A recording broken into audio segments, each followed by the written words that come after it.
Boa noite, iniciamos a nossa web aula na UC de manutenção de compressores.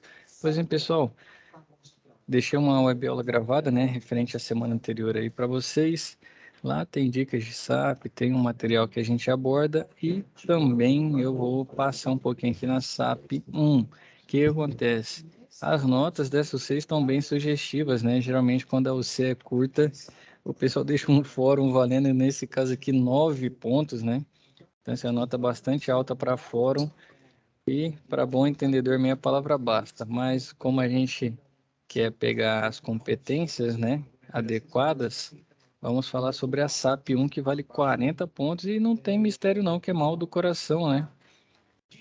A recepcionista lhe passou a ligação do Sr. João, supermercado Superbom, pedindo para realizar a inspeção no compressor.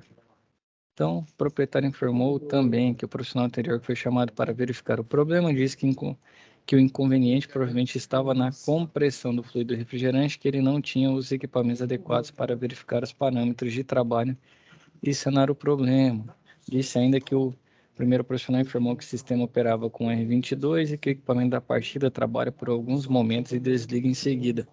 Então, o Sr. João, o técnico da empresa, vai visitar o supermercado e fazer os testes para verificar se o compressor está trabalhando conforme os parâmetros constantes no manual de operação do fabricante e analisar se é problema mecânico ou elétrico. Então, preciso lembrar de elaborar um relatório para ser enviado ao fabricante do compressor. Se for o caso, solicitará a troca do componente. Então, é basicamente isso, né? Manifold vai pegar a pressão, realizar, né, os testes de compressão, colocação do sistema em funcionamento, comparação dos parâmetros lidos, né, com o manual do fabricante, realização de teste no sistema elétrico, uso de termos técnicos na descrição e elaborar um relatório, introdução, desenvolvimento e conclusão, sem mistério, muito relacionado à atividade realizada no momento presencial. O professor tá falhando, eu vou anotar a máquina aqui para ver se é o meu aparelho aqui, meu computador. Vamos ver com os demais aqui, Cristiano, Wilton, tá falhando aí para vocês? Para mim aqui tá normal. Roberto, tá normal? Robson, Vander. Boa noite para todos, acabei de entrar. Boa noite. Até agora tá normal. Eu vou trocar aqui de aparelho aqui, professor. Ah, beleza. Então, nesse meio tempo, a gente vai ficar na SAP até você voltar, Wellington. Então, pessoal, não vai ter... Ah, pode falar, Cristiano. Nesse exercício aí, eu vou usar a IA, né? É mais fácil. Rapaz, para com isso, eu vou pegar aí. Aí tem uns termos técnicos lá que nem eu vou entender. Vou ter que usar um dicionário para fazer a leitura. Eu falo, pô, o Cristiano tá com uma linguagem rebuscada, né? O cara deve ter feito letras e tudo mais. E aí vai ficar na cara que o chat GPT que fez, hein, Cristiano? Mas esse relatório tem outra questão, vocês podem tirar fotos, né, realizar as medições para trazer uma comparação. Exemplo, faz uma tabelinha, né, valores lidos e valores conforme o manual. Então, você tem essa benesse de usar, né, essa tabela para facilitar ainda mais deixar o seu relatório mais completo. E aí nem de IA você iria precisar. O meu tá ouvindo beleza, hein? Show de bola, Robson. Cristiano, então eu creio que é mais fácil até do que fazer na IA, hein? É tranquilo, a IA dá problema, dá multa. Você não viu a Dá petição multa, que o né? advogado fez aí? Não vi não. Tem gente usando para tudo. Eu vi gente fazendo site de empresa, logomarca, gente fazendo documento, gente fazendo até TCC, rapaz, em cima de IA. O negócio aí tá explodindo. Mas Esse negócio aí, eu tô boiando no assunto aí. é inteligência artificial, chat GPT da vida. O Cristiano quer fazer a resposta da SAP 1 pelo chat GPT. Eu já vou ficar de olho na entrega dele, hein? Você foi contar o trem, Cristiano. Você enrolou. Outra coisa, pessoal, já aproveitar a entrega aproveitar aqui hoje que pode ter gente que teve esse problema. Teve um problema na hora de entregar a atividade. Eu acabei deixando pro feriado, né? e creio que teve alguma atualização de servidor. Teve gente que postou e no outro dia apareceu que não havia postado, não havia salvo. Não sei com quem que aconteceu, mas eu vi casos acontecendo, não só com vocês, com o pessoal que te entrega também nessas datas, na data similar a de vocês. Então, o que que eu fiz? Como foi um problema da nossa plataforma, e realmente isso foi comprovado, né? Não tinha acontecido até hoje, eu creio que foi por atualização de servidor, que o Senai está fazendo adequações, implementando, fazendo investimentos na parte de TI, e realmente, como fala, teve alguma atualização aí, eu não sei ao certo, mas eu sei que trouxe transtorno para o pessoal. Então, eu delonguei a entrega para o dia, foi 28 que eu deixei? Para quem que eu mandei mensagem aí? Foi 28 ou foi 30? Eu não lembro. Mas de toda e qualquer forma, tá? Vou até aproveitar e vou ver aqui. Enquanto vocês, só vou parar de compartilhar que pode aparecer dado dos demais colegas aqui, mas Deu ruim aqui. Saí e voltei. Para vamos mim lá que mesmo o dia... foi. Você tinha mandado mensagem. Eu vou verificar aqui que- agora se a minha continua postada lá. Beleza, deixa eu ver aqui que dia que eu liberei. Até dia 28. Fazer melhor. Como tá todo mundo aqui, eu vou deixar até o duro do 30, que vai que tem outra atualização, tem feriado de novo, né? Vou deixar 28 mesmo. Então até amanhã tá liberado, porque eu sei que não, eles não fazem atualizações em dia de semana, só final de semanas e feriados. Então tá liberado até amanhã para quem não entregou, sem decréscimo nenhum na nota. Então se alguém Ô, perdeu data, aproveita para ô, enviar. professor, você viu? Você corrigiu Ah, elas já? não, eu vou esperar passar o dia 28 para corrigir elas. Ah, tá, porque eu mandei, mas eu acho que foi 90% errado. Aproveita então, a chance é agora. Pode ir lá editar. Quem quiser fazer alteração, pode editar até amanhã. Eu não vou delongar porque vai que acontece de novo. Eu não sei a programação de atualização de servidor, mas se fez um dias atrás, pode ser que faça outro. Então, de toda e qualquer forma, eu deixei até amanhã 23h59. Pode editar sim que eu vou corrigir depois da finalização da entrega, tá bom, Robson? Então, se tiver algum colega aí, os demais também quiserem avisar, né? Algum colega que não enviou, tem a benesse até As amanhã. minhas estão tudo lá. Graças a Deus. Não sei se está certo, não, mas tá lá. Aí tem mistério não. Combinado? Então vamos para a nossa continuação da aula sobre manutenção de compressores. É um assunto muito importante, mas a parte de manutenção em si, como os nossos sistemas, né, a maioria são herméticos, acaba que quando você entra nesse conceito de manutenção de compressor, é muito mais você implementar sistemas, componentes para garantir maior vida útil para o mesmo. Então, se você tem um hermético, né, que é no caso um screw da vida, um rotativo, né, igual está aqui, deixa eu mostrar ele aqui para vocês, é muito melhor você garantir que ele sempre esteja funcionando na faixa de tensão correta, na faixa de corrente correta, que ele esteja funcionando na faixa de temperatura correta, com óleo lubrificante adequado. Isso em si acaba sendo a atividade de manutenção dele, de certa forma é preventiva, né? Você vai prevenir, porque um sistema hermético você não abre, né? Você não vai chegar lá. Quer dizer, abrir tem como. Pega um maçarico brutíssimo aí e abre o corpo do compressor para fazer alguma atividade, mas não é tão comum. O mais comum quando a gente vai fazer é reoperar um sistema que teve algum desvio, né? Você pega, às vezes, troca o óleo lubrificante, verifica se ele tá legal, se não tá, né? Adiciona, muitas vezes tem um vazamento e vaza uma quantidade legal, você pega, sangra ele e coloca a carga de volta. Então, é muito mais nesse ponto, né? Quando a gente está falando dos herméticos, que são os mais comuns. Mas tem gente que vai trabalhar com um sistema maior, igual um parafuso. Aí o parafuso, sim. Aí você tem outras atividades de manutenção relacionadas a ele, né? Um centrífugo da vida também, que aí sim você faz uma troca, né? Você pode trocar um rotor, você pode fazer a troca aqui de um retentor, você pode fazer a troca de diversas outras peculiaridades do sistema, e o centrífugo da mesma forma. Então, vamos aqui um por um, né? Trabalhando com relação a eles. O primeiro, o compressor rotativo, né? Esse aqui, que é muito comum na nossa área, para equipamentos menores, né? é o mais econômico e silencioso dos compressores.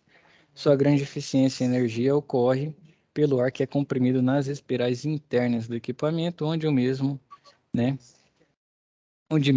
que seu funcionamento aconteça em altíssima rotação, o trabalho é realizado com menos esforço e, consequentemente, consumindo menos energia. Ele é usado nos modelos janela e split, a tendência que os fabricantes adotem o compressor rotativo em seus aparelhos.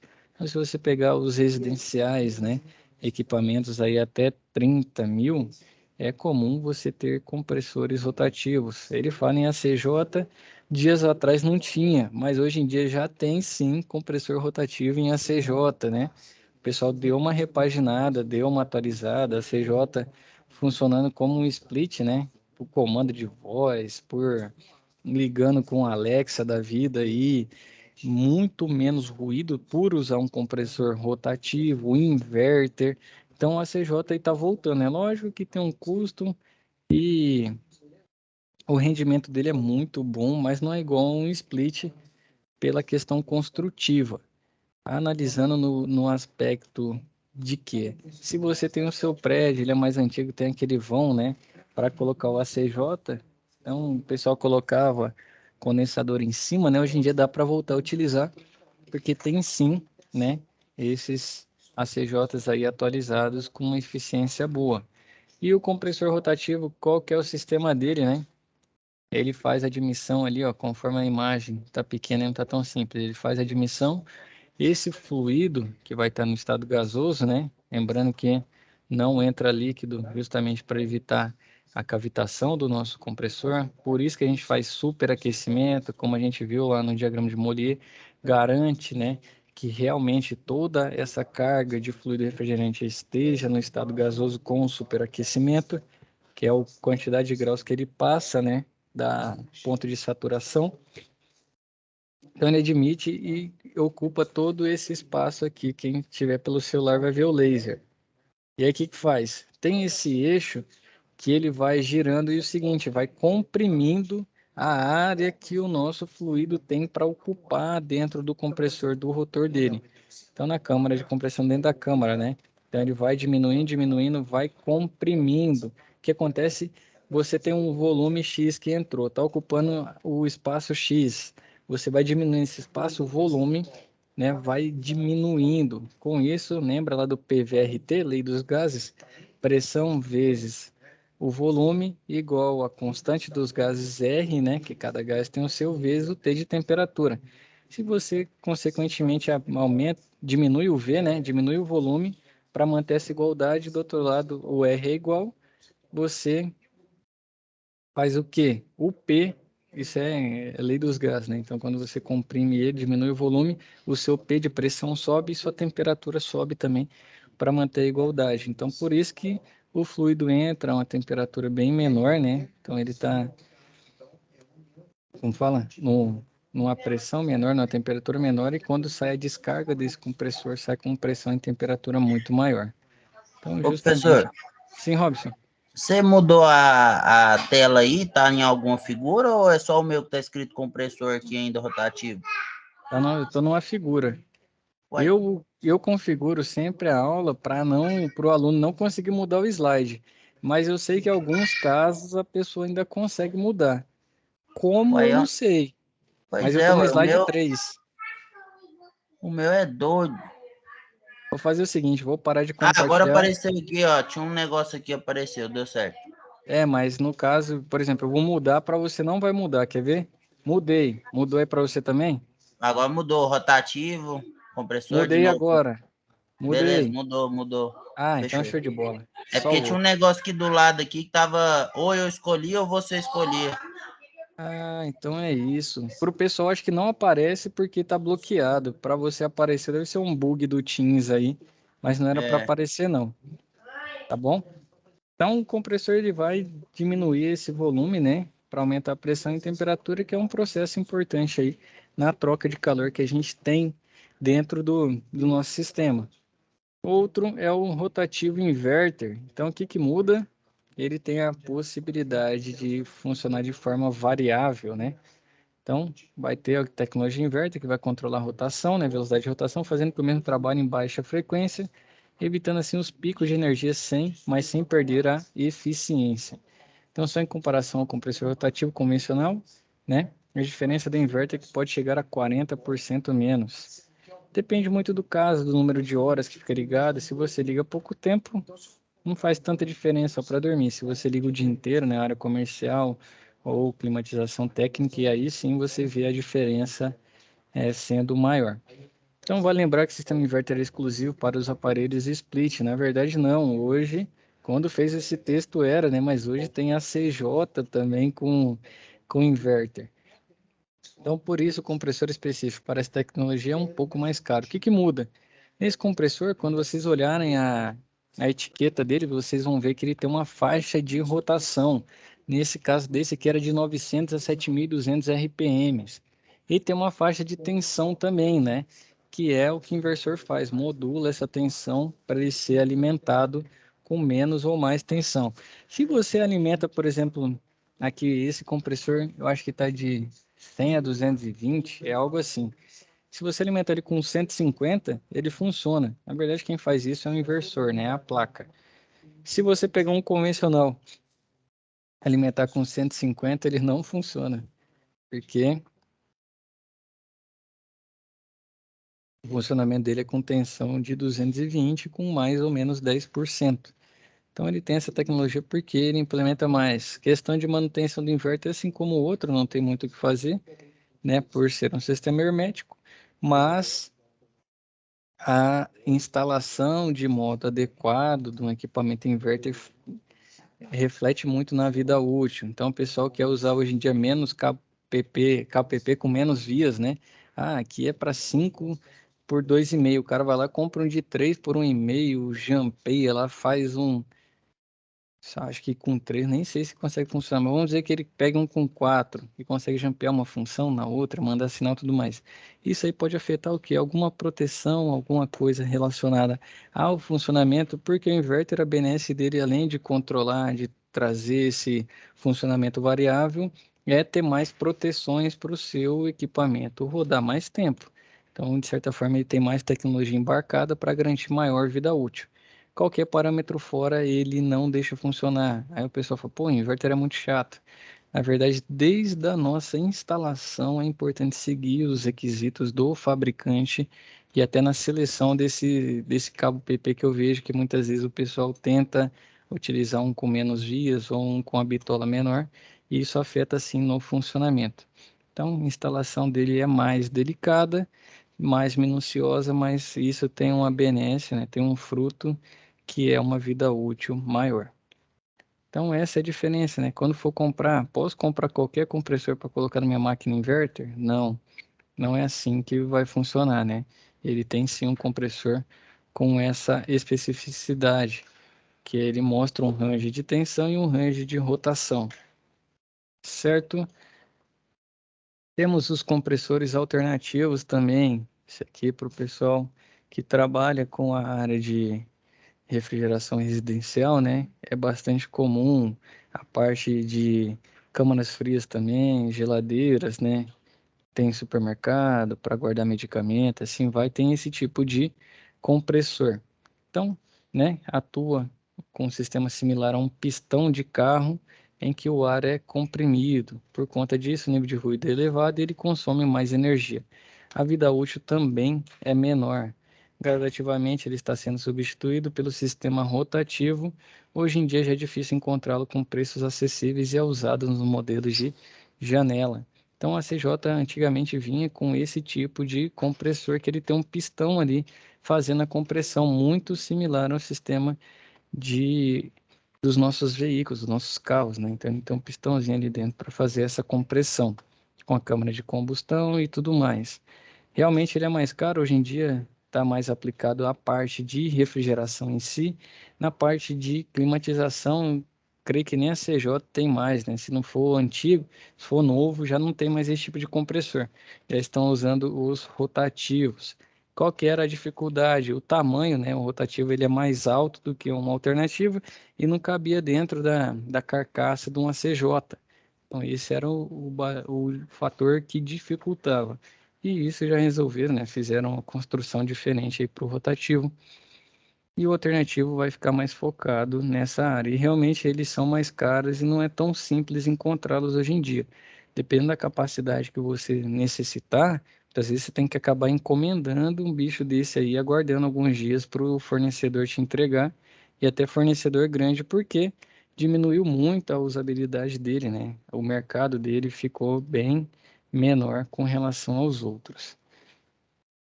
Temos compressor screw, esse aqui para capacidades maiores, né? Vamos pegar máquinas aí acima de 36 mil, a gente já encontra compressores screw, chegando aí, deixa eu lembrar alguns, já vi compressores screw de 30 TRs, né? Em Schiller, eu creio que deva ter até 50 TRs aí, compressores screw.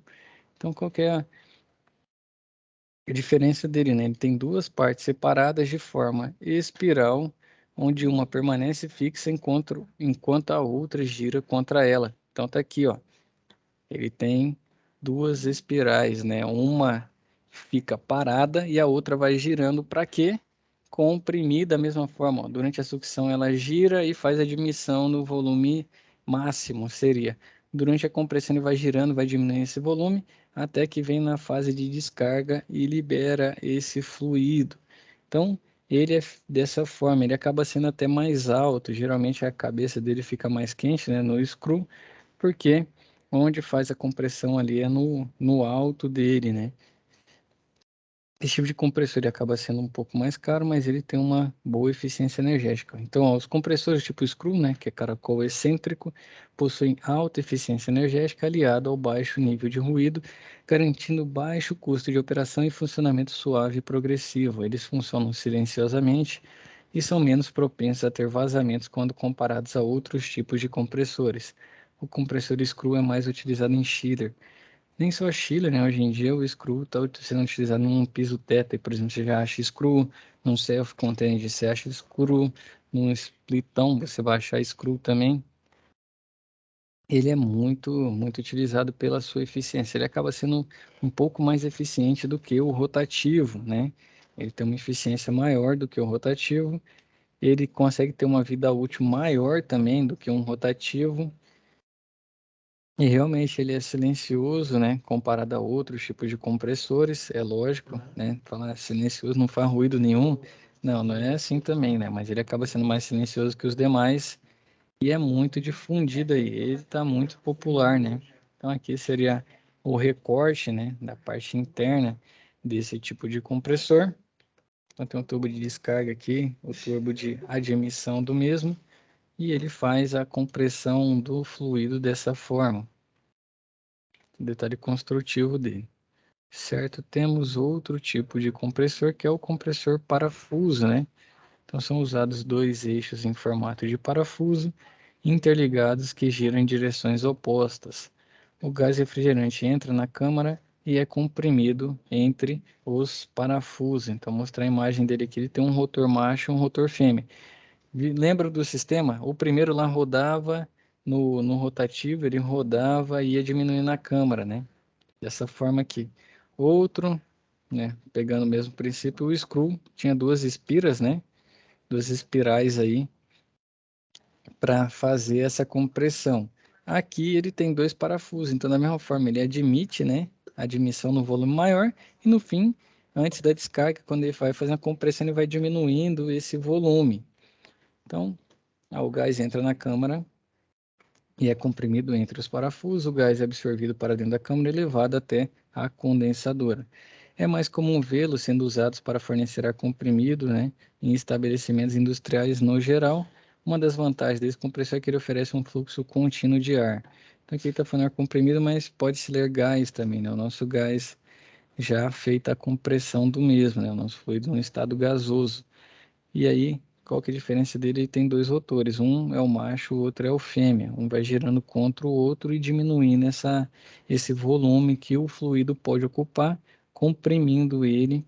E você tem também, né, aumento de pressão e temperatura. Esse tipo de sistema, né, o parafuso, ele é ainda mais efetivo do que os outros pela parte mecânica dele ser bem mais robusta. Você pegar esses rotores aqui do parafuso, são bem robustos mesmo. Segundo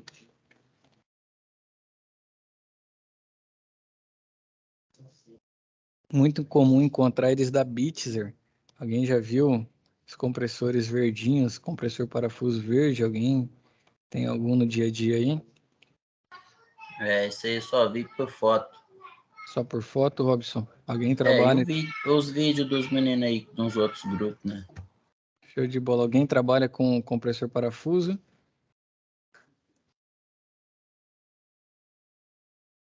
Ninguém trabalha. Já viram, pelo menos?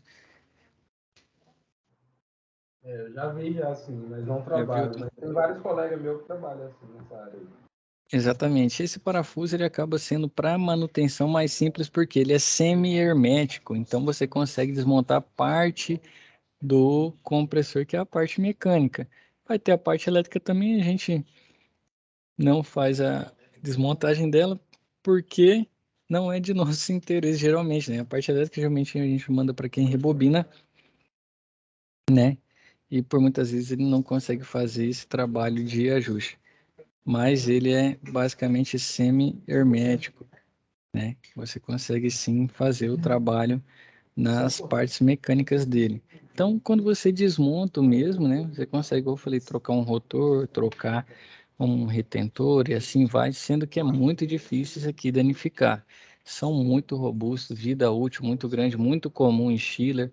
Eu já vi casos até de câmaras frias, né, utilizando compressor parafuso. Geralmente quando o pessoal investe um pouco mais na câmara fria, precisa de um nível de confiabilidade alto, né, disponibilidade também.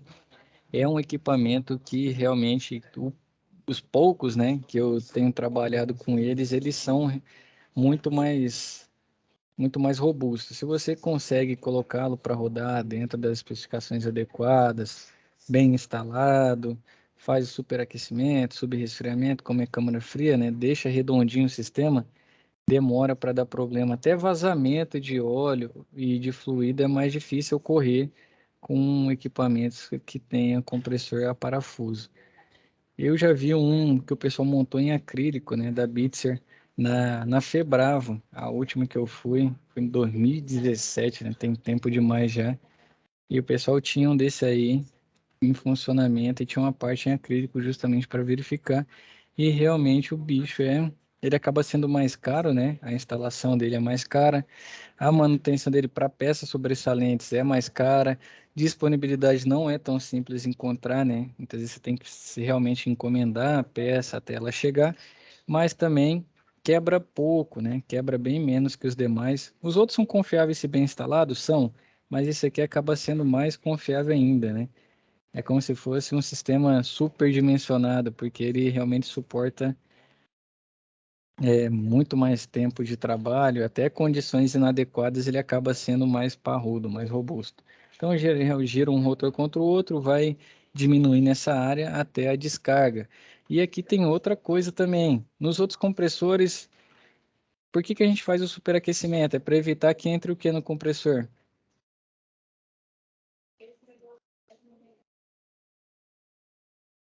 Líquido. Exatamente, Roberto, que entre líquido. E o parafuso, o bichão suporta. Se entrar líquido nele, não interfere na cavitação, tudo mais, até pela espessura dos rotores e tudo mais. Então, ele consegue trabalhar, até se entrar líquido no parafuso, ele consegue trabalhar bem. Parafuso é meio antiburro, então, hein? É, ele vai suportar, ele suporta mais desaforos, né? Seria essa a palavra. Ele suporta mais desaforo. Então, se entrar líquido nele, não estou dizendo que é para deixar entrar líquido. Quem trabalha com isso aí, o professor lá no Senai falou, não, pode deixar entrar líquido no compressor parafuso que não dá nada. Não, não é isso. Mas se ocorrer um erro, algum desgaste, ou algum desgaste, não, algum déficit no processo, ocorreu de forma inadequada, entrou líquido, o parafuso ele realmente não vai ter problemas quanto a isso, certo?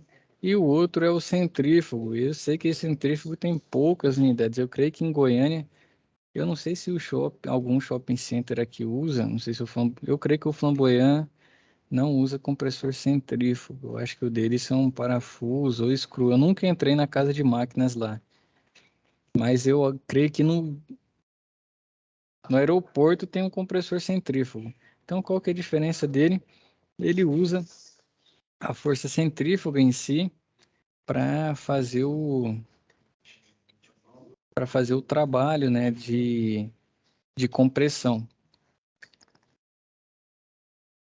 Então, o que é centrífuga? É fuga do centro. Então, ele vai girando ali, ele faz esse giro. E quando o fluido sair, né, girou, uma hora ele vai escapar, que é a centrífuga.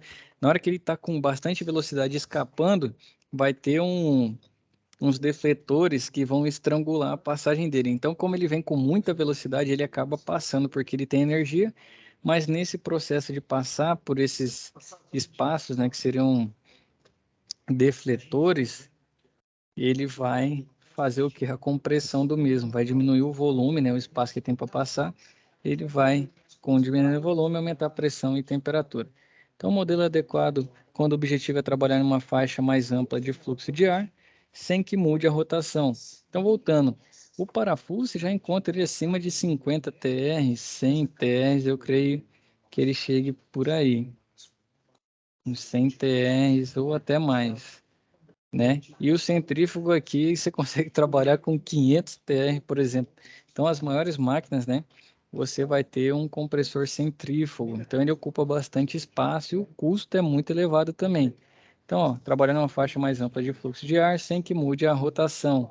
Esse compressor contém um propulsor de alta velocidade com muitas pás que giram para alcançar o objetivo do equipamento. Ele ainda age como coletor, acumulando o ar pressurizado.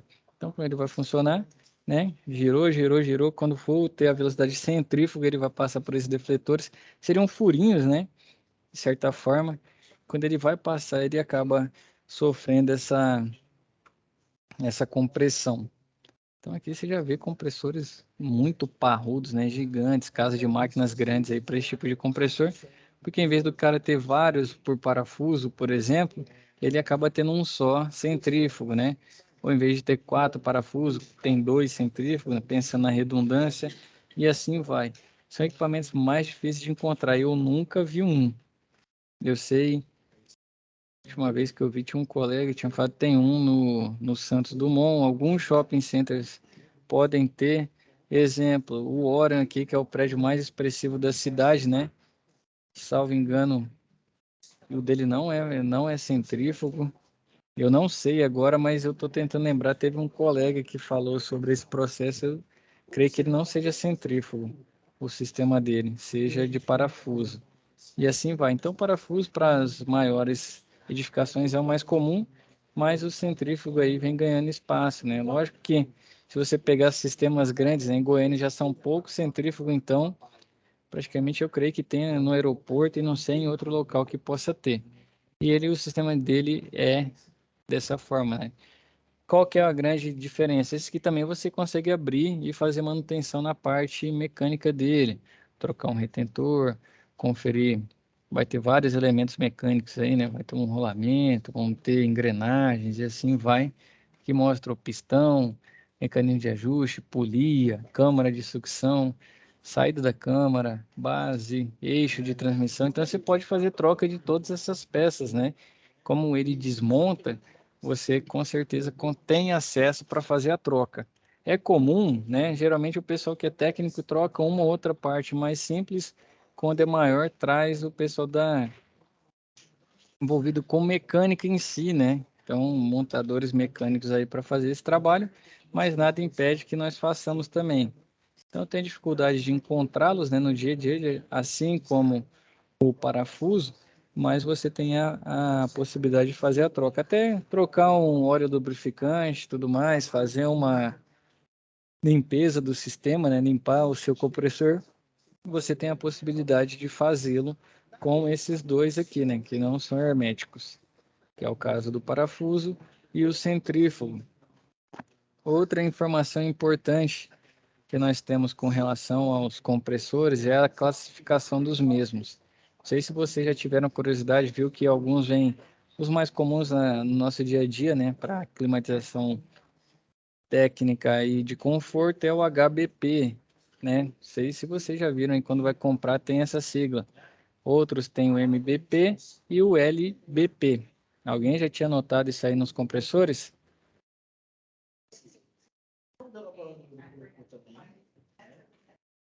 Pelo silêncio, eu acho que não. Já vi sobre no curso que eu fiz de mecânico.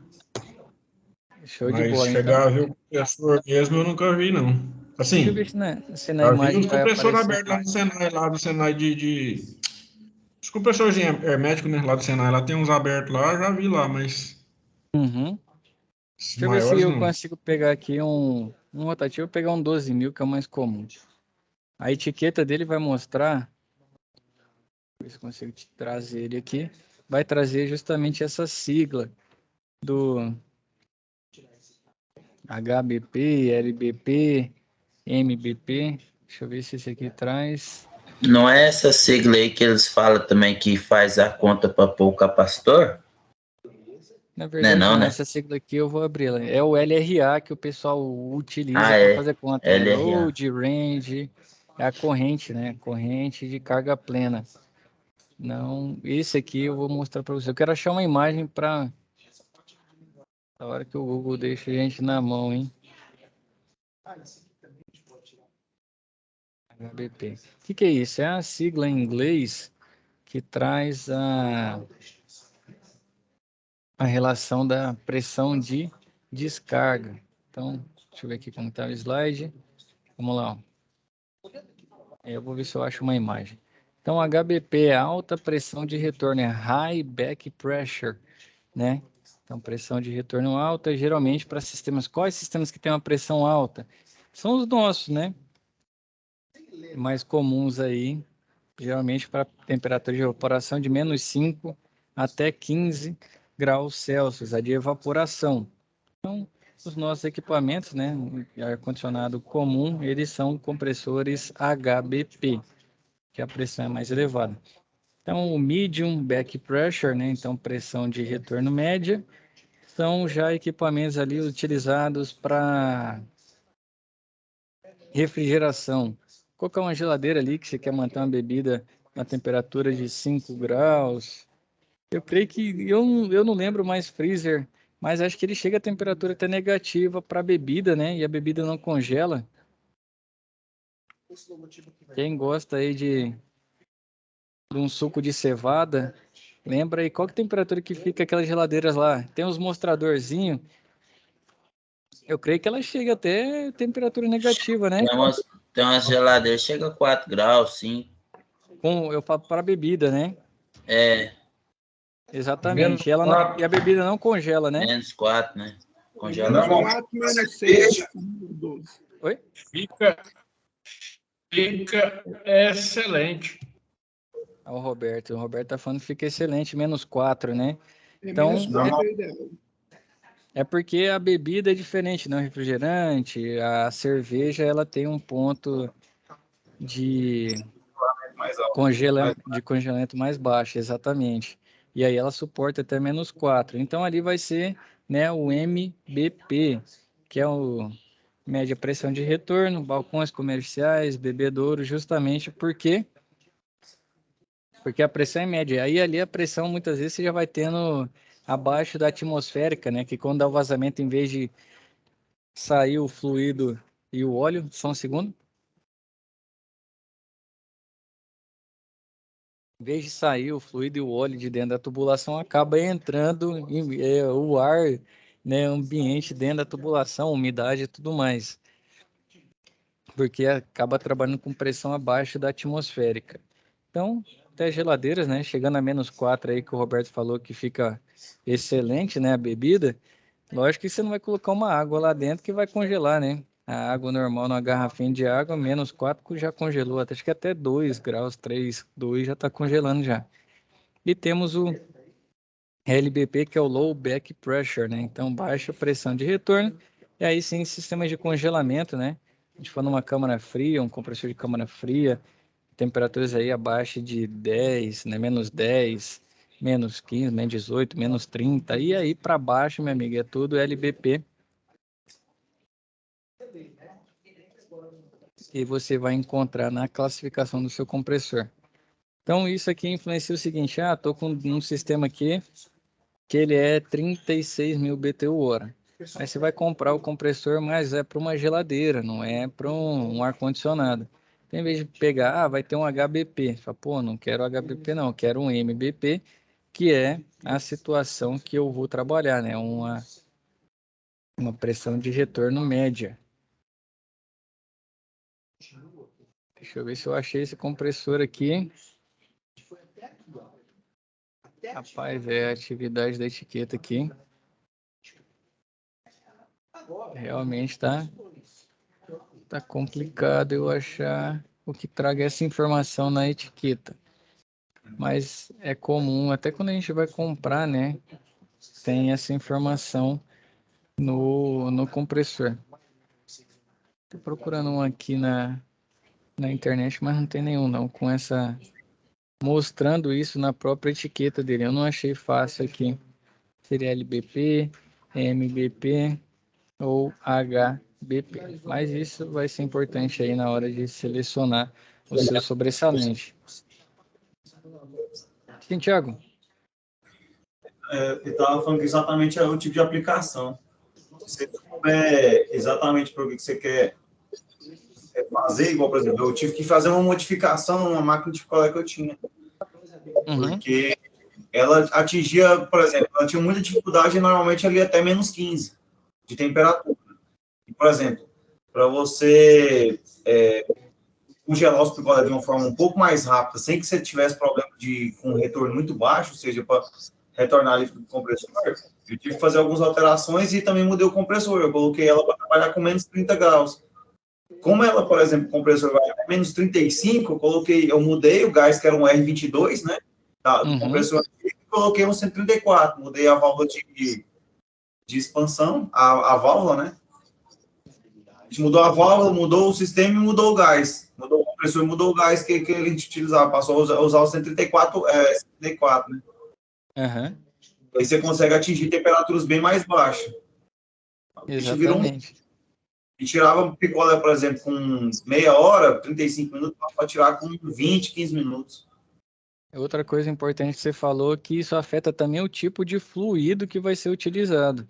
Muitas vezes você vai ter um tipo de fluido que tem vários compressores HBP, mas você não vai encontrar aquele fluido para um compressor LBP, porque ele já não é tão efetivo naquela faixa de temperatura. E aí já tem outro que acaba sendo mais efetivo. A gente teve problema com isso, Thiago, em geladeiras aqui, que o pessoal instalou compressores HBP nas geladeiras, porque realmente era X mil BTUs, por exemplo, 24 mil BTU a potência lá. Então ele foi e comprou qualquer um, comprou um HBP. Rapaz, era um sofrimento para essa geladeira funcionar, meu amigo. Coisa de maluco. Até que a gente fez a troca para um compressor MBP, que vai trabalhar com uma faixa de pressão diferente. E nisso trocou o fluido junto também, né? Porque já não era o R22 que era o mais adequado ali. Você ia encontrar no 134A, exatamente como você disse. E aí sim a coisa passou a funcionar. Isso é comum. Professor, Sim, Robson. parece que tem um tentando ligar aí. Tá fazendo barulho de chamada. Acho que é o Thiago Rosa. Eu não ouvi não, Thiago. Ô, Robson, perdão. Mas... Eu também não vi. Ué, será que trem foi? doido? Pois é, parece que tá tocando uma ligação dele aí. Não, pra gente não tá chegando, não. Eu não tô ouvindo por beleza. enquanto. Mas talvez você tenha uma outra aba aberta aí, vê se não começou a tocar um som em outra aba, né? Às vezes acontece isso, começa a sair som de outras abas que a gente está navegando, pesquisando uma informação do compressor e tudo mais, pode ser de lá. Mas, ou se você tá com o WhatsApp logado, né? Você tem o programa do WhatsApp no computador, quando alguém te liga, faz o toque também no computador. Pode ser isso. Não, mas Não é isso, mas não? o nome dele, do Thiago, tá piscando aqui na minha tela e tá fazendo como se ele quisesse entrar. Tá escrito aqui, convidar Thiago. Deixa eu abrir aqui para você ver como que fica a tela aqui, ó. Vou te mostrar a minha. Deixa eu abrir ela. Tá vendo aqui? É a forma que fica. Quando você fala, realmente pisca. Não chegou barulho. E eu não sei se tá aparecendo convidado também. Deixa eu passar em cima do nome do Thiago aqui. É um convidado da reunião e não tem Teams. Tá então, escrito realmente convidado. Eu não sei. Aí tá tocando no meu, tá tocando o nome dele aqui. Mas de boa, dá pra escutar a sua voz aí de boa. Tem um ligando pro outro, aí você tá ligando pra ele aí, Thiago? Ué, eu não vi, eu fiz, eu não sei como é que eu fiz, não. Vou fazer o seguinte, deixa eu desligar e eu vou entrar de novo. Não, vê se parou, às vezes já parou. Parou, Robson? Parou nada, tá tocando no 12, mas de boa, dá pra ouvir sua voz alta aqui de boa. Vamos esperar ele voltar aqui, rapidão. Ele parou de tocar? Parou, agora parou de tocar. É como se ele tivesse me ligado mesmo. Vamos ver ele voltar aqui.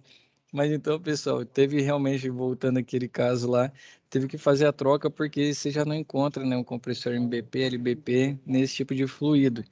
E aí faz a substituição, né? Você vem com o sistema e nisso aí você tem que trocar dispositivo de expansão e tudo mais. E nisso eu vou deixar aqui no chat para vocês o nome de uma ferramenta que é o Cool Selector. Não sei se eu já falei sobre ele para vocês. Não. Não falei, né? Ele é um software, como o Thiago estava falando sobre, e ele não voltou ainda, né? Um software sobre a parte de refrigeração. Então, quando você coloca seus dados lá, da sua câmara fria, da sua geladeira, ele te dá, né? Lógico que ele vai selecionar da Danfoss, Cool Selector 2E da Danfoss, né? Mas você pega as especificações técnicas e consegue comprar de outro fabricante. Então, ajuda muito no dia a dia, né? Questão de projeto e tudo mais, quando você não tem os dados na parte de refrigeração, você vai lá nele e ele te dá o que mais? Todo o sistema. Então, por exemplo, tivemos que trocar a válvula de expansão. Qual que é a mais adequada? A gente foi lá e dentro, né, desse software também, da Danfoss, que eu estou falando aqui, Thiago, Cool Selector 2, ele te dá os dados também, como vai ficar o seu sistema com cada tipo de válvula de expansão. E aí, no caso lá que a gente fez a troca do compressor, similar ao seu caso, né, para uma geladeira que guardava medicamento, colocou MBP, ele foi para 134A, teve que trocar o dispositivo de expansão, e aí ele deu, por exemplo, o TX, agora me fugiu se era TX0, TX1. TX2 ou TX1. No caso lá, no nosso caso era TX0 ou TX1. E aí ele mostra os dois, os dois são adequados. Com o TX1 você vai ter tais unidades ou tais temperaturas, e com o TX0 outra temperatura. E aí a gente fez a seleção conforme a nossa necessidade e colocou lá também. Então realmente tem casos que vão acontecer, vocês vão encontrar, né, no dia a dia o pessoal aplicando compressor errado, porque imagina que é só olhar tensão, só olhar fluido e potência. Então não é só isso, tem muito mais informações ali que a etiqueta traz, que é de extrema importância para a gente. Sabe o que aconteceu com a gente? Sim, quer dizer não, né? Mas pode falar. O que acontece? A gente foi lá e comprou o compressor, que na verdade foi meu, né? Então eu mesmo que montei. Uhum. E aí, eu perguntei para eles qual que é a válvula indicada para isso, né? Obviamente que eu deveria saber, mas assim, o fabricante, ele também indica qual que é a válvula certa para o equipamento. E o vendedor colocou uma válvula errada. Falou, não, é essa válvula aqui. Eu falei, tem certeza? Beleza. Montando o compressor. O que aconteceu? Travou o compressor. O compressor custava R$4.000. A sorte é porque é o seguinte, a gente nunca levou nenhum tipo de equipamento lá, compressor, nem nada, em muito tempo que a gente comprava, na Frigelar, inclusive. Uhum. E aí eles deram a garantia, trocaram, me deram um compressor novo, aí nós trocamos a válvula, tive que comprar a válvula, porque essa válvula não é barata também. Fora o transtorno, né? Você tem que perder serviço, fluido, gás, que é caro pra caralho também. Primeira vez nós colocou um 502B nele. Esse é mais incomum usar, né? Eu creio que eu ainda não encontrei sistema com 502B. O 502B era mais antigo, hoje em dia é o 404A, né? Que tá no lugar dele. Isso. É porque o que acontece? Tem um ponto de evaporação mais baixo, né? Então, para atingir temperatura mais baixa, é só 134, 404A, esses negócios. Mas se o cara tá na válvula, ele tá lascado, viu? Porque o prejuízo é grande. O pessoal aqui do SESC aqui de Caldas comprou um compressor de R$30.000. Aí o cara que ganhou a licitação veio, instalou. Só que ele não fez nenhum procedimento para fazer a instalação, né? Nem limpeza, nada. Só tirou e pôs o outro. 2 dias queimou. Aí é Sei lá, fazer um corajoso, hein, orçamento. menino? Pediu para mim fazer um orçamento. Eu passei 32 mil, mas eu queria limpar todo o sistema, as evaporadoras, tudo, com produto, né? Que eu conversei com o Fernando da Dana lá, ele me ensinou o valor que eu tinha que cobrar, né? Aí o cara do Sesc achou muito caro. Eu falei, você pagou 32 no compressor e jogou fora? Que custa pagar a mão de obra para fazer certo agora, né? Exatamente. Nesse caso aí, né, um ativo de 30 mil, uma falta de técnica, perdeu. Infelizmente, ainda é muito comum, né? Mas, de fato, para reoperar, o custo é muito mais elevado. Eu não sei quanto que ficaria, até porque eu orço muito no parte público, né? A gente não tem o privado lá na empresa, mas, como fala, realmente tem que ter um custo elevado, porque se a máquina é muito grande, o ativo é muito caro, né? Você tem que ter um valor compatível à atividade e o risco que você vai assumir, e é 34 iminente. evaporadora. Exato. Tiago, você tava dizendo lá, eu estava comentando, não sei se você pegou, que tem o curso Selector 2 da Danfoss, que ele vai te dando esses parâmetros aí, te ajuda a selecionar dispositivo de expansão. Então, você está fazendo manutenção lá do seu compressor, trocando ele, você muitas vezes vai ter que trocar o dispositivo de expansão, e esse curso Selector aí, ele ajuda muito nesses sistemas de refrigeração. E aqui outra coisa importante, né, na manutenção é o tipo de óleo utilizado. Alguém já viu aí o pessoal pegar compressor de 410, colocar 22 e botar para rodar? Ou vice-versa? Alguém já fez o teste aí? Que é isso? Aqui em casa é todo dia. Você tem um compressor rodando com fluido diferente? Ih, os caras aqui não tem preguiça não, eles metem mesmo lá. Eles fazem até carga de gás com R22 em 410. Aí sim, hein? Então qual que é o grande diferencial entre eles? Pergunta, Robson, o pessoal que faz isso aí, compressor dura? Dura nada. Poucos meses, queima. Exatamente. O que muda? Essas máquinas, Ô, né? Thiago, não entendi, Vai Thiago. dar sorte do cliente. A questão dessas coisas assim é o óleo, o tipo de óleo que o compressor roda. Porque, por exemplo, igual ela pega o 502B, o 404A, eu acho que o 134A também, porque são tudo óleos que têm a mesma especificação, ou seja, o mesmo tipo de viscosidade, aquela coisa iraiada toda. Exatamente. Aqui, ó, tá até no slide aí a tabela. Pode ver que o R22 ele roda com óleo mineral, assim como 401A, 401B, 402A, B e assim vai. 403, 408, 409, eles funcionam com óleo mineral. E o 410A já roda com que tipo de óleo? Se vocês verificarem o Poly ou Lester, né?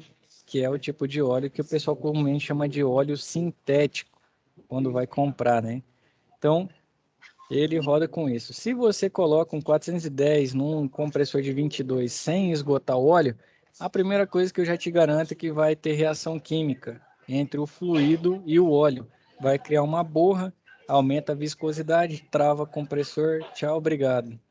E o contrário também é verdadeiro. Tem a reação química entre o tipo de óleo e o fluido refrigerante. Então, esse é um cuidado. A gente lá na empresa fez um teste. Não sei se eu compartilhei com vocês essa informação, eu creio que já, que a gente esgotou. Não lembro se foi trocando do 22 por 410 ou o contrário. Foi na época que os fluidos foram lá para cima, né? A garrafa custava R$ 2.000. E tinha uma que era mais barata que a outra, a gente fez um teste. Esgotou a quantidade de óleo do compressor, né? Viu qual que era o volume, novinho, né? Então não vazou nada. Fez a sangria dele, trocou o tipo de óleo para trocar. Você joga 5% do volume, bota para rodar X minutos, depois sangra de novo, para esgotar o antigo, né? Faz isso 3 vezes lá, demora, acho que roda 5 minutos ou 10 minutos, eu não lembro mais, tem um parâmetro técnico lá para fazer isso. Tem gente que escreveu na internet, né, em fóruns e tudo mais. A gente trocou o fluido, ou trocou o óleo, né? Por exemplo, se ele era 410, colocou o mineral lá, tudo certinho, colocou para rodar com 22. Durou 6 meses, o nosso. Então, colocou o óleo especificado, né? O compressor era, exemplo, 410, trocamos para óleo mineral e colocamos 22. Para rodar, durou 6 meses, não aguentou. Então, além de tudo, a faixa de pressão é diferente, né? Afeta muito? Não, não chega a afetar tanto. Se for olhar pela questão dimensional e tudo mais, é muito parecido. Mas rodou só 6 meses o nosso. E aí estragou, que a gente fez, abortou a missão. E depois os fluidos voltaram ao preço normal, a gente 410 é 410 e pronto, 22 é 22 e pronto. Mas a gente fez o teste, durou 6. Por isso que eu perguntei, às vezes alguém já fez esse teste também sangrando, né? Trocando o óleo certinho do compressor, né? Fez a manutenção dele, botou para rodar com um fluido diferente, pode ser que rodou mais tempo. Você ia comentar, Thiago? Nessa época aí que o R22 estava absurdo, cara, tava quase 2.000 conto uma garrafa de R22, tinha uns neguinhos botando aquele 407C nas máquinas, não sei se você viu um laranjadinho. Aí sim. Qual que é o problema? Ou a diferença também do óleo. Mas a questão de pressão, eles são bem parecidos. Se eu não me engano, 407C com 22 é bem próximo, Thiago, a faixa de pressão. Se você trocar o óleo, eu creio que funciona mais tempo. Eu sei que trocar óleo os caras não trocavam, não. Os caras só metiam o braço pra dentro e deixavam a volta lá. Vai reagir quimicamente também, vai criar borra. Eu não sei qual que é a velocidade da reação química. Esse teste a gente nunca fez lá. A gente nunca teve essa coragem de fazer isso, né? Botar para torar. Mas... Nessa época eu trabalhava para os outros, então não tinha, era só obedecer, né? Sim, senhor, não, senhor. aí é complicado mesmo. Mas, salvo engano, eles vão reagir quimicamente, vai criar borra, né? Então o óleo para de lubrificar, aquece mais, chega a travar rotor, né? Travar as espirais ali, e aí o seu compressor tem a falha mecânica. Mas é justamente isso. Então, vai fazer manutenção do sistema, vazou óleo. Outra coisa, isso aí eu creio que, quase certeza que eu já compartilhei com vocês o site da Newex, né? HVAC, que tem vários catálogos lá. Tá em chinês, mas tem do lado em inglês também. E lá tem muitos, né, fabricantes que colocam o volume de óleo. Então, vazou óleo, não sei quanto de óleo vai ter nesse compressor. Entra lá, consulta, né? Vai gastar um tempinho, mas vai te dar uma informação precisa. Ah, é 0,8 litro, né? 800 ml. Ah, é 1,2 litro, 1 litro e 200. E assim vai, para você ter mais confiabilidade, né? Na sua manutenção, quando for trocar, né? Ou colocar o nível de óleo adequado para o compressor rodar. Certinho, senhores? Para essa aula de hoje, eu achei que ia ser... Ah, pode falar, Robson. Eu já tive que fazer uma reposição de óleo numa pisteto, que a condensadora estava lá em cima, né? E a evaporadora embaixo. O Tem óleo sifão? desceu... Não, tinha não. O óleo desceu todo e ficou, né? Aí eu tive que desmontar tudo e tal. Rapaz, mas deu trabalho, mas ficou bom. O bichinho tá lá até hoje. Exatamente. Condensadora lá em cima tem que ter sifão para retornar, senão sofre, né? Cada 3 metros de desnível, um sifãozinho aí para ajudar no retorno do óleo. Senão, meu amigo, rapidão fica sem óleo, o compressor esquenta muito e aí você vai ter. Depois dessa, o dono pediu para fazer sifão em quase todas lá. Exatamente. Esse é um cuidado importante. Bem lembrado aí, Robson. Show de Bom bola. né? Sim, Thiago. Oi? Bom é quando você pega lugar que não tem jeito de fazer. Prédio mesmo, tem muito prédio que é só shaft. Amigo, esse negócio de sifão aí não dá, não. É 3, 4 andares descendo tubulação por dentro do shaft, só chega no condensador, lá embaixo ou em cima. E o shaft apertado ainda? Meu Rapaz, geralmente aconteceu com a gente aqui, a gente falou pro cara que não dava para instalar, né? E aí procura outra, como fala, outro espaço, laje técnica que ocupe melhor, porque justamente, igual nesse caso aí, você faz muito tempo que instalou, Thiago, você voltou lá para dar manutenção? Voltando, você sabe aquele, acho que chama Office Flamboyant, que tem perto do Flamboyant mesmo, um prédio azul, Sei. Lá era um sistema de água gelada. E o que acontece? Os canos já estavam tão velhos que estavam estourando, vazando, dando vazamento de água, enfim. Uma problemada lascada lá. E aí eles simplesmente chegaram e falaram pro pessoal das salas que era o seguinte, agora eles não iam mais consertar a máquina, não iam substituir o equipamento porque era um custo muito alto, que cada condômino tinha que montar o seu próprio sistema. Então nós fizemos, acho que uns 6 andares lá que nós mudamos, fizemos as pré e passamos. Eles sabiam de tudo, vocês estavam cientes de tudo, que não tinha jeito, que era complicado e que ia ter problema, mas era a única solução que eles tinham. Teve lugar lá que desceu, por exemplo, o seguinte, 4 andares de tubulação, dava 32 metros de linha descendo direto, sem sifão, sem nada. Mas era o que tinha para fazer. A evaporadora lá em cima e o compressor lá embaixo? E, por exemplo, o seguinte, se eu não me engano, do primeiro andar até o terceiro andar, ia para o estacionamento. Uhum. E do quarto andar para cima, era só para o telhado, entendeu? E acho que são 10 andares. Aí, lógico que a ficar mais em cima já ficava mais perto, né? Mas, por exemplo, do quarto andar até o 10º é uma distância muito longa, né? No caso, por exemplo, se você faz esse trabalho ali com compressor embaixo, tem um retorno de líquido. Você pode fazer um sisteminha ali com reservatório, retorno de líquido, retorno de óleo, faz um sisteminha, né, reservatório de óleo e faz ele voltar, né, para a admissão do compressor, para ele entrar de novo e fica rodando ali só no compressor. Porque evaporadora, condensadora e o nosso dispositivo de expansão não vai ter problema nenhum se não passar óleo neles. Eles vão manter a vida útil igual. Fala que é reservatório de óleo, né? Reservatório de óleo, exatamente. Aí você adiciona, né? Faz um opcional lá e coloca. Agora com o compressor acima da evaporadora, rapaz, o seu óleo vai descer e nunca mais vai subir. É tenso. Aí realmente eu acho que a vida útil do equipamento vai sofrer muito, né? Lá não tem jeito lá. E tanto é que, apesar de que as máquinas que foram montadas lá, muito poucas delas já deram problema. Já deve ter mais ou menos aí, foi em dezembro do ano retrasado. A gente ainda, pelo menos as que nós instalamos, não tivemos problema, sabe? Mas isso é fato, não tem como ter garantia de nada lá, não. Isso aí a gente deixava bem claro lá.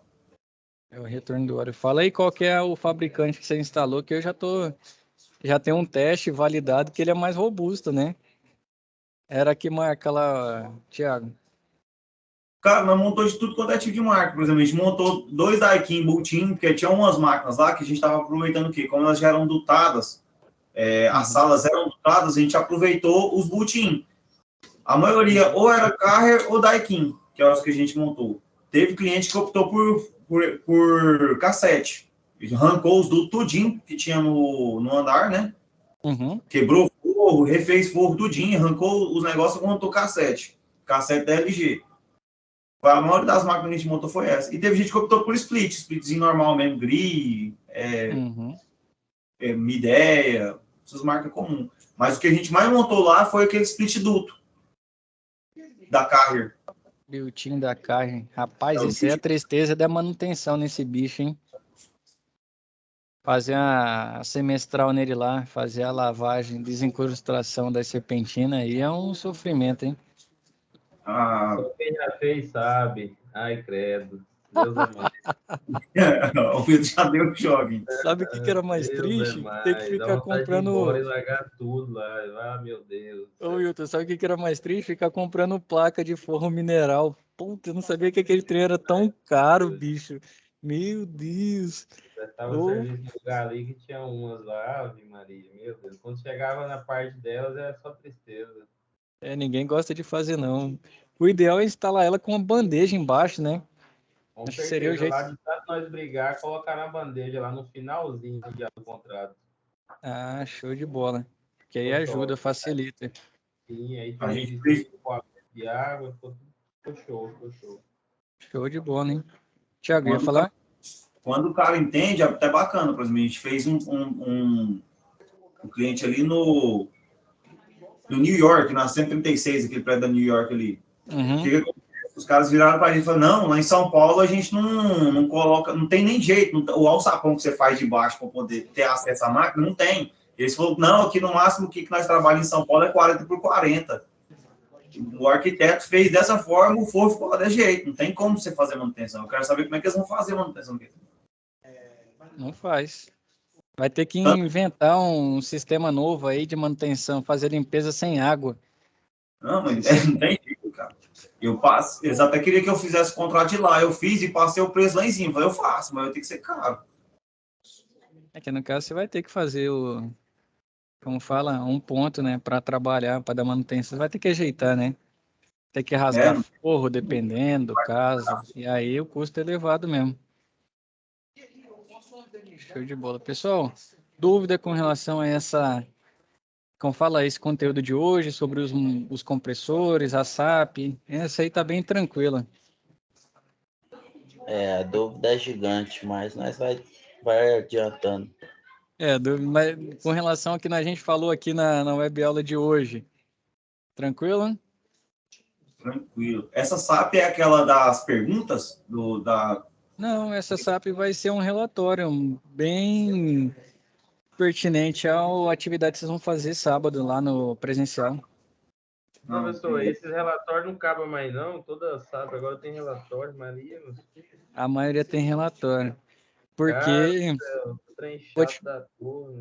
mas querendo ou não, quando você for trabalhar, meu amigo, hoje mesmo mas eu não vou ficar fazendo só relatório, não. Eu vou contratar a menina lá para fazer, entendeu? Maria. Rapaz, hoje eu fiz... Agora tem relatório e um monte de treino. Não, moço, bota o treino mais técnico aí pra gente. Eu tentando... Mas isso é o mais técnico que tem, um relatório, pô. Faz um relatório errado pra você ver. Você assinou, meu amigo, a culpa é sua.